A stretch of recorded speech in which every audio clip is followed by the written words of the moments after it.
Big বস ফাইনালের আজ final episode.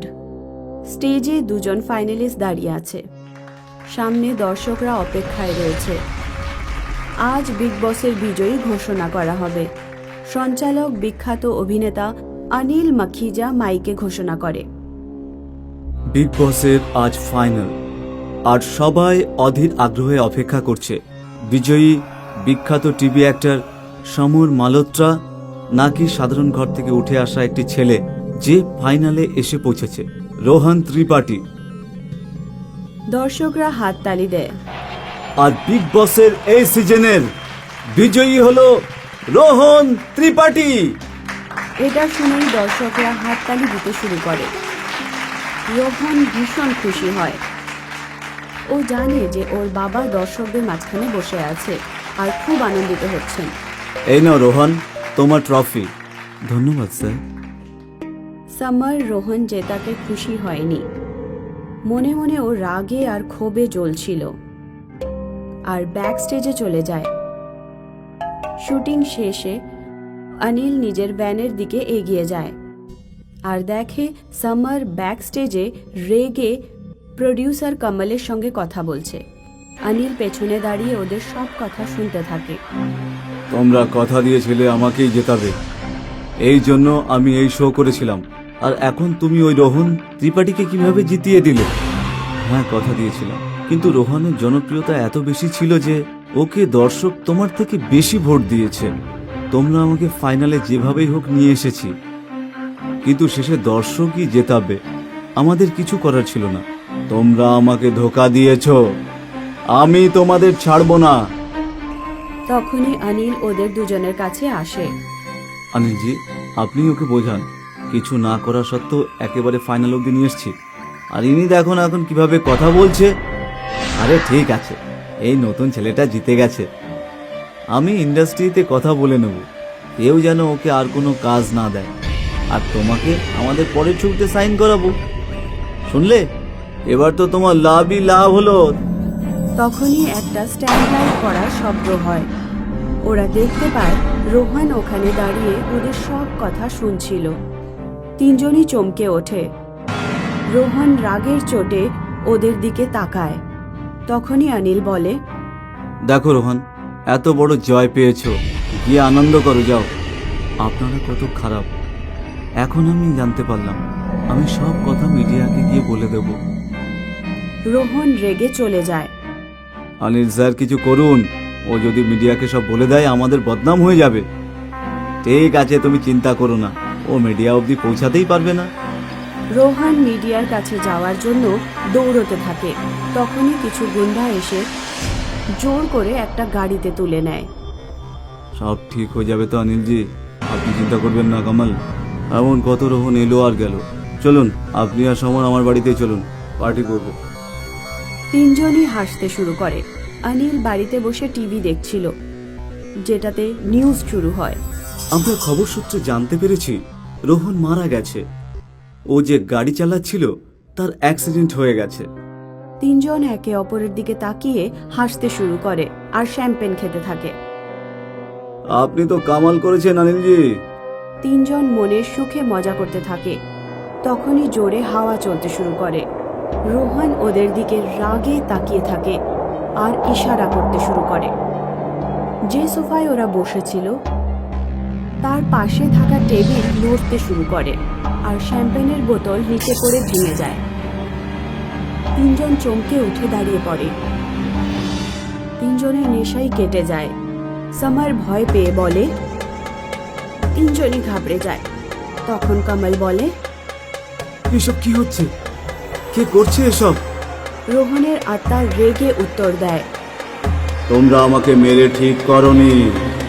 তিনজন চারদিকে দেখতে থাকে আর খুবই ঘাবড়ে যায়। তখনই রোহনের আত্মা হাওয়ায় ভেসে ওদের সামনে চলে আসে। ওরা তিনজন আত্মাকে দেখে কাঁপতে শুরু করে। রোহন, তুমি? হ্যাঁ আমি।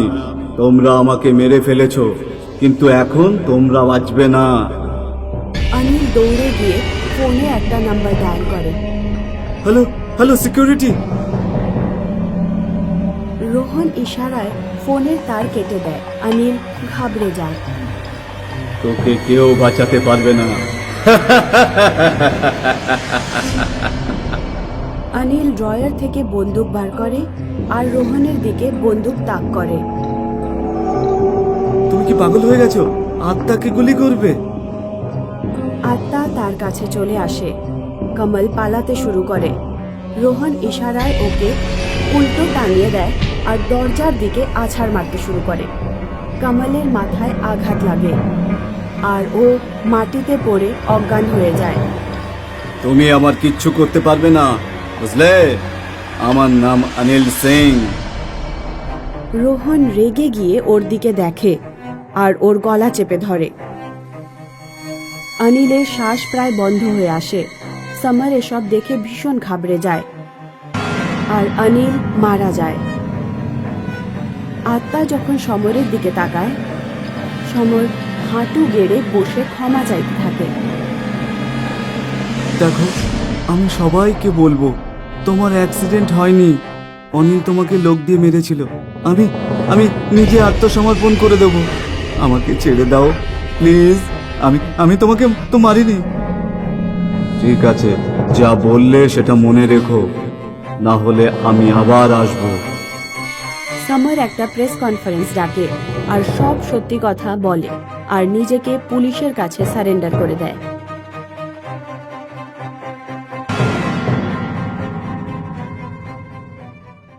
এই বছর আইপিএলে দিল্লি ডেয়ারিংসের পারফরমেন্স একদমই ভালো ছিল না। টিমের মালিক মিস্টার রমেশ মালহোত্রা এই কথা থেকে অনেক অখুশি ছিলেন।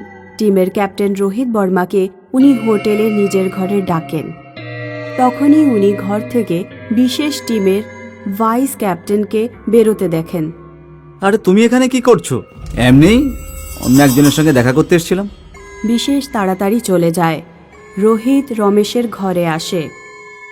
রোহিত, আমি এই ব্যাপারে ভীষণ অসন্তুষ্ট যে এই বছরে আমাদের টিম মোটেও ভালো পারফর্ম করছে না।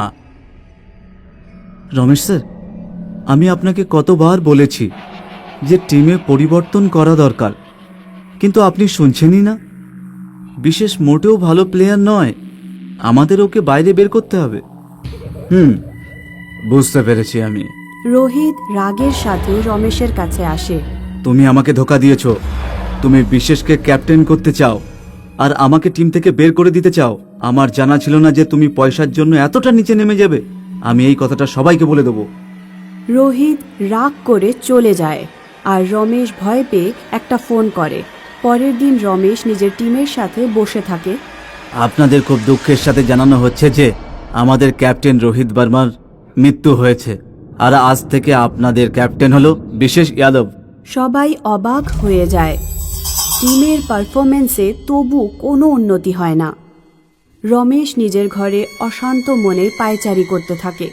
তখনই একটা ছায়া জানালা থেকে তাকে দেখতে থাকে। বিশেষ, তুমি 1 ঘন্টার মধ্যে আমার সঙ্গে দেখা করো, পুরো টিমের সাথে। ওর ঘরের আলো হঠাৎ করে টিমটিম করতে থাকে। ভয়ে রমেশ এদিক ওদিক দেখতে থাকে।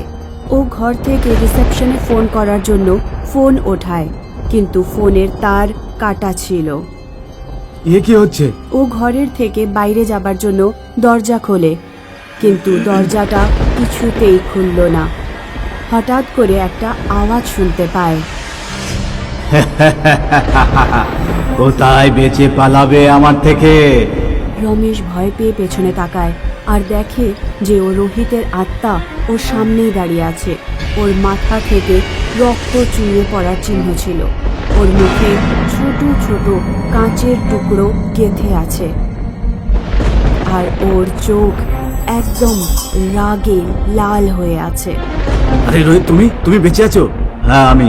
তুমি কি ভেবেছিলে যে আমি মরে গেছি আর কেউ এসব জানতেও পারবে না?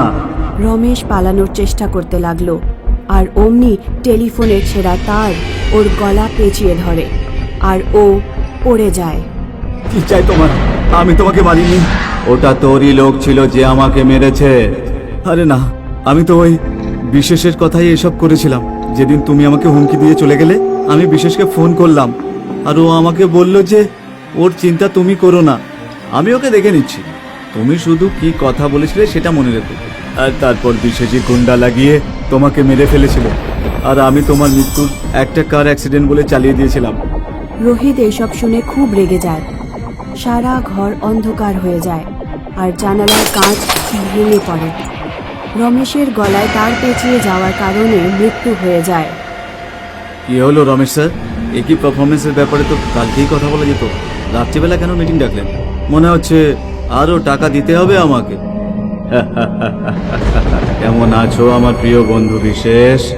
বিশেষ এটা শুনেই ভয় পেয়ে যায়। ঘরের আলো বারবার নিভে যেতে থাকে আর ওর বডি ওপর দিকে উঠতে থাকে। বাঁচাও আমাকে, ছেড়ে দাও আমাকে, বাঁচাও আমাকে। কি করে ছাড়বো তোকে? তুই তো নিজের বন্ধুকেও ছাড়িসনি। বিশেষের সামনে রোহিতের আত্মা দাঁড়িয়ে আছে। এটা দেখে ও খুব ভয় পেয়ে যায়। রোহিত নিজের চোখ দিয়ে বিশেষকে দেয়ালের দিকে ছুঁড়ে মারে। রোহিত, আমাকে যেতে দাও প্লিজ।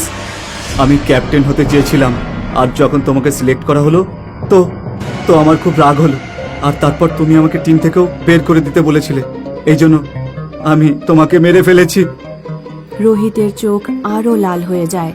ও বিশেষের ঘাড় ধরে ওপরে ওঠায় আর ওর গলা চেপে ধরে। বিশেষের দম বন্ধ হয়ে আসে। আমি তোকে ছাড়বো না। তোমরা সবাই শুনলে, এই আমাকে মেরেছে। বিশেষ নিজের গলা চেপে ধরে। ওর চেহারা ধীরে ধীরে হলুদ হতে থাকে। রোহিত বিশেষকে ঘরের বারান্দা থেকে নিচে ফেলে দেয়। বিশেষের মৃত্যু হয়ে যায়।